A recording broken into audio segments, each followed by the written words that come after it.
जय माँ इंद्राक्षी। इंद्राक्षी धाम में दर्शकों आप सभी का हम हार्दिक स्वागत करते हैं। आज के दिन जिन जातकों का जन्म दिवस है, मैरिज एनिवर्सरी, उन सभी को हमारी तरफ से बहुत बहुत शुभकामनाएं। आज हम बात करने वाले हैं जो हमारे भाग्य में सुख लिखा होता है वो हमें मिलता ही मिलता है। और क्यों मिलता है? प्रारब्ध की महिमा बड़ी अपरंपार होती है और इंसान की हथेली में भी कुछ ऐसे योग होते हैं जो उसके सुख के वर्चस्व को बयां करते हैं। आज का ये कार्यक्रम जरूर सुनिएगा क्योंकि सुख की चाह सबको होती है। आइए आज का हम पंचांग देखें। 23 फरवरी सन 2022, दिन बुधवार, फाल्गुन मास, कृष्ण पक्ष, संवत 2078, तिथि आज सप्तमी है, नक्षत्र विशाखा, राहु काल 12 से 1:30, दिशा सूल उत्तर पूर्व दिशा। इस जीवन में हम धन कमाते हैं, नाम कमाते हैं, बहुत सारी मेहनत हम अपने अपने हिसाब से सब करते हैं, लेकिन ज़रूरी नहीं कि सारी मेहनत करने के बावजूद भी सबको सुख मिल जाए।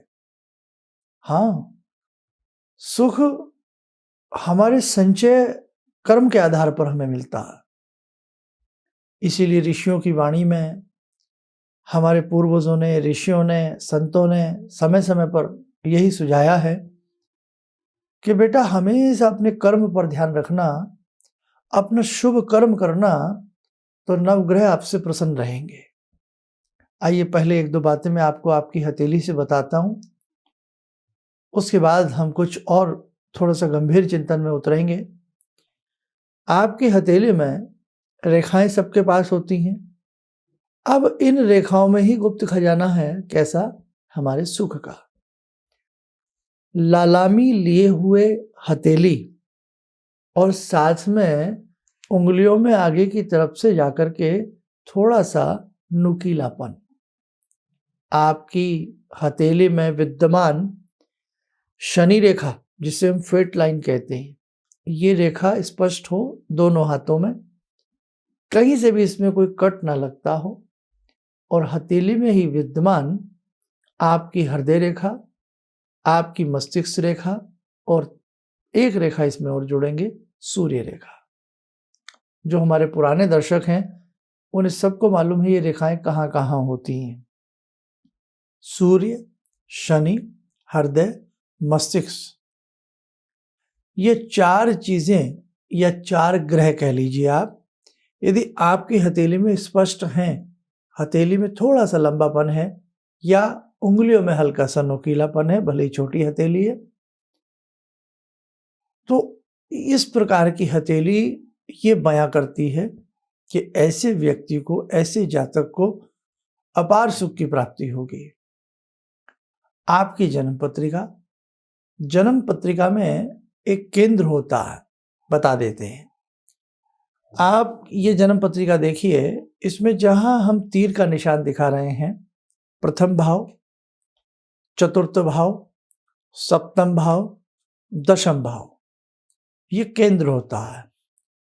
तो यदि केंद्र में किसी भी जातक के उच्च के ग्रह बैठे हों और केंद्र उस जातक का शुभ ग्रहों से भरा हुआ हो, वंचित ना हो, तो भी हमने देखा है कि अच्छे सुख की प्राप्ति उस व्यक्ति को उसके जीवन में होती ही होती है।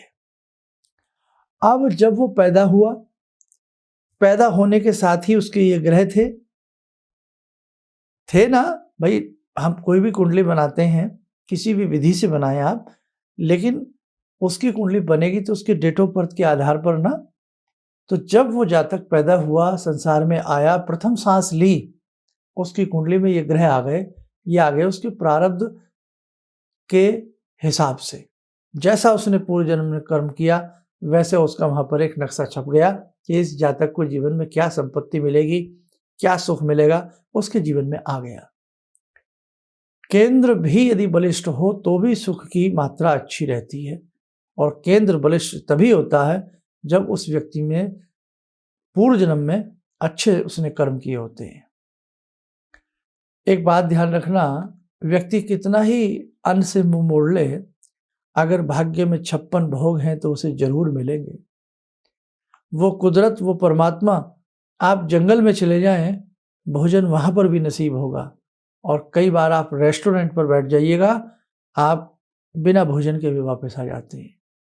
सबके घर में रसोई लगती है, सबके घर में भगवती की कृपा से भोजन बनता है, लेकिन भाग्य अपना अपना है कि किसको किस प्रकार का भोजन नसीब होता है।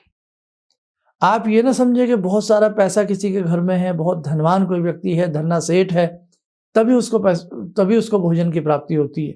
नहीं, बड़े बड़े रिच लोग हैं, 5 सितारा होटलों के मालिक हैं, लेकिन दाल का पानी भी उनको डाइजेस्ट नहीं होता। ऐसे बहुत लोग हैं। डॉक्टर साहब मना कर देते हैं कि भैया आपको डाइजेस्ट नहीं होगा, आप रोटी नहीं खा सकते। एक जातक बचपन से ही उसको वीट एलर्जी हो जाती है। बहुत भाग्य का खेल है। इसलिए अपनी साधना को, अपनी आराधना को बहुत सुंदर से तरीके से आप लोग करते रहना। भाग्य में जो लिखा है वो छिन नहीं सकता। हाँ, भाग्य में जो दुख लिखे हैं उन्हें हम कम कर सकते हैं। अच्छे उपायों के माध्यम से, अपनी अच्छी नेक नियति के माध्यम से, अच्छी सोच के माध्यम से, अच्छी पूजा पाठ के माध्यम से हम उन चीज़ों को वास्तव में अपने कर्म को बदल सकते हैं। अच्छी मेहनत से, अच्छे पुरुषार्थ से, अच्छी सोच से हम बहुत कुछ बदल सकते हैं। भाग्य बदला जा सकता है या नहीं, ये कार्यक्रम हम पहले भी दे चुके हैं। तो इसलिए ध्यान रखना, जंगल में मंगल हो जाता है जब हमारे भाग्य में लिखा होता है, और कई बार मंगल में भी अमंगल हो जाता है जब भाग्य में बदा नहीं होता। हम आपको ये नहीं कह रहे कि आप भाग्यवादी बने, फैटालिस्ट बने, नहीं, हम आपको ये नहीं कह रहे। हम ये कह रहे हैं कि भाग्य में जो लिखा है वो तो मिलेगा ही मिलेगा। एक व्यक्ति कुछ भी परिश्रम ना करे, लेकिन हमने ऐसे भी लोग देखे हैं कि वो हमेशा पूरी हलवा उनको मिलेगा। भाव, अच्छा भोजन की प्राप्ति होगी, सुख की प्राप्ति होगी। और एक व्यक्ति रात दिन गधे की तरह कमाए, रात दिन गधे की तरह मेहनत करे, अच्छे वस्त्र नसीब नहीं होंगे, अच्छा रहन सहन नसीब नहीं होगा। मेहनत तो गधा भी करता है, मेहनत शेर भी करता है ना। वो गधा, वो शेर सोता है लेकिन मेहनत नहीं करता, गधा दिन भर मेहनत करता है लेकिन फिर गधा रहता है। ग्रह बलवान तो गधा पहलवान।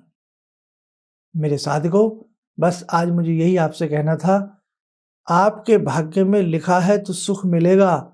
और ये मैं कहना क्या चाह रहा हूं, भाग्य में ये किसी और ने नहीं लिखवाया, भाग्य में ये आपने लिखा है। आपने पूर्व जन्म में अच्छे कर्म किए हैं, आपको सुख की प्राप्ति हो रही है। आपके कहीं ना कहीं संचित कर्म अच्छे नहीं थे जो दुख की प्राप्ति हो रही है। ज्यादा बहुत उल जलूल बातों में जीवन में मत फंसना।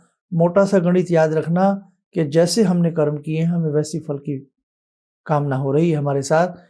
इसीलिए जब जीवन की नैया डगमगाने लगे, जीवन में दुख मिलने लगे, अच्छे गुरु की उंगली पकड़ लेना, भगवती के मंत्र ले लेना, या गुरु से गुरु दीक्षा ले लेना, अच्छे जीवन से जुड़ जाना, आपके जीवन में आनंद मंगल की प्राप्ति अवश्य होगी। आप घर से ये सोच के निकलना कि मुझे बहुत अच्छा आज खाना खाना है, नसीब नहीं होगा, जेब में पैसे हैं। आप घर से ये सोच कर निकलना कि आज तो हमें कुछ करना ही नहीं है, कुछ खाना ही नहीं है, कुछ भी नहीं करना, लेकिन न जाने क्यों हमें जबरदस्ती लोग पकड़ करके खिला देते हैं। नहीं साहब, आप तो खाइए, आज तो खा लीजिए, आप हमारे कहने से खा लीजिए, थोड़ा सा ले लीजिए आप हमारे कहने से। कहीं ना कहीं दाने दाने पर मोहर लगी होती है।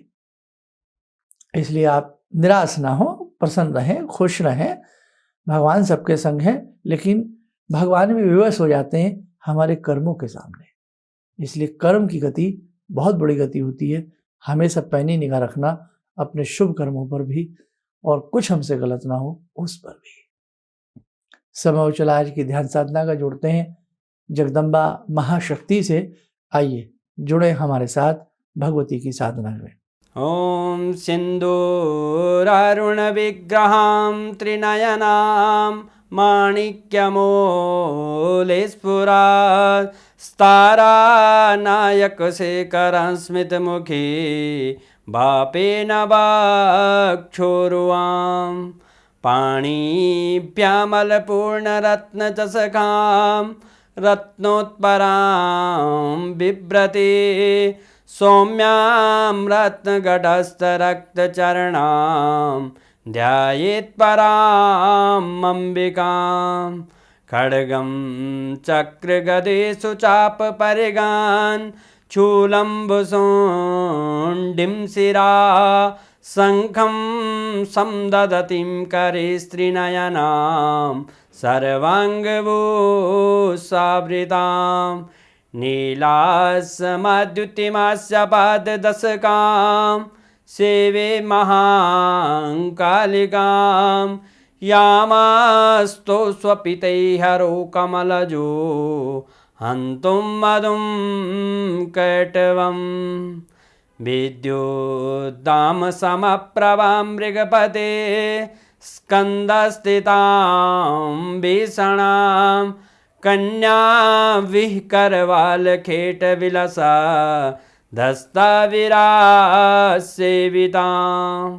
हस्तैश्चक्रगदाशिखेटविशिखां चापं गुणं तर्जनीं विप्राणामलिलात्मिकां शशिधरां दुर्गां त्रिनेत्रां भजे। कवच बना लें, ध्यान करें, जगदम्बा का शुभ आशीष हम सबके ऊपर बरस रहा है।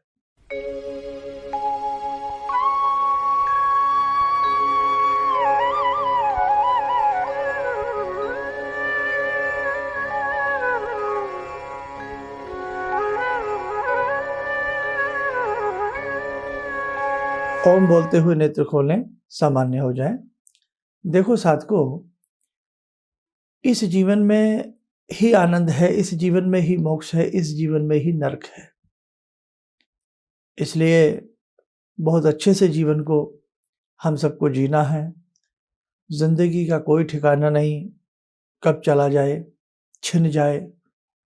जब बच्चा फेल हो जाता है तो सोचता है मैं ऐसा कर लेता, मैं वैसा कर लेता, मुझे 4 दिन और मिल जाते हैं पढ़ने के लिए। लेकिन वो बाद की बातें हैं। जब जीवन का अंत समय आता है परीक्षा में, जैसे एक विद्यार्थी फेल होने के बाद पछताता है, ऐसे ही जब जीवन का अंत समय आता है ना, तो जो मृतक व्यक्ति होता है उसे पूरे जीवन की कहानी नजर आती है। शरीर काम नहीं कर रहा होता है, शरीर निद्रा में अनिद्रा में फंसा होता है, हाथ पैरों में ताकत नहीं रहती है, बुद्धि सिर्फ अंत चेतना में पूर्ण बातें चलती हैं। और व्यक्ति देखते नहीं, कई बार व्यक्ति की आंखों में आंसू आ जाते हैं, साथ में खड़े हुए लोग उसकी आंखों को पूछते हैं कि भाई पानी आ रहा है, लेकिन वो सुध बुध उसकी खोई होती है। अंत चेतना में उसकी सारी फिल्म चल रही होती है, रील चल रही होती है, जो जो उसने किया है। और फिर पछतावत क्या होता है जब चिड़िया चुग गई खेत। इसलिए ध्यान रखना, अच्छे से अपने जीवन को जीना। आप सब स्वस्थ रहें, सुखी रहें। इन्हीं शुभकामनाओं के साथ हम अपनी वाणी को विराम देते हैं। जय माँ इंद्राक्षी।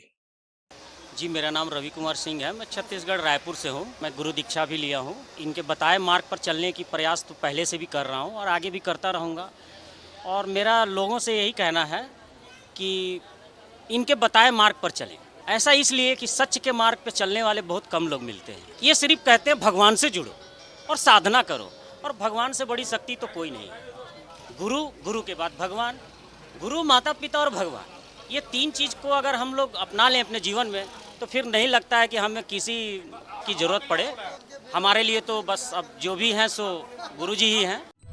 किसी भी समस्या के समाधान के लिए मिले प्रसिद्ध हस्तरेखा एवं वास्तु विशेषज्ञ प्रोफेसर धर्मेंद्र शर्मा जी से।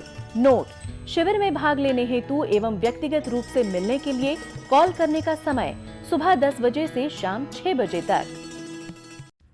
हमारे विभिन्न ज्ञानवर्धक कार्यक्रम देखने के लिए आप हमें अभी सब्सक्राइब करें, बेल आइकन को प्रेस करें ताकि आप देख सकें हमारा कार्यक्रम सबसे पहले। और अधिक जानकारी के लिए फेसबुक पेज को लाइक करना न भूलें।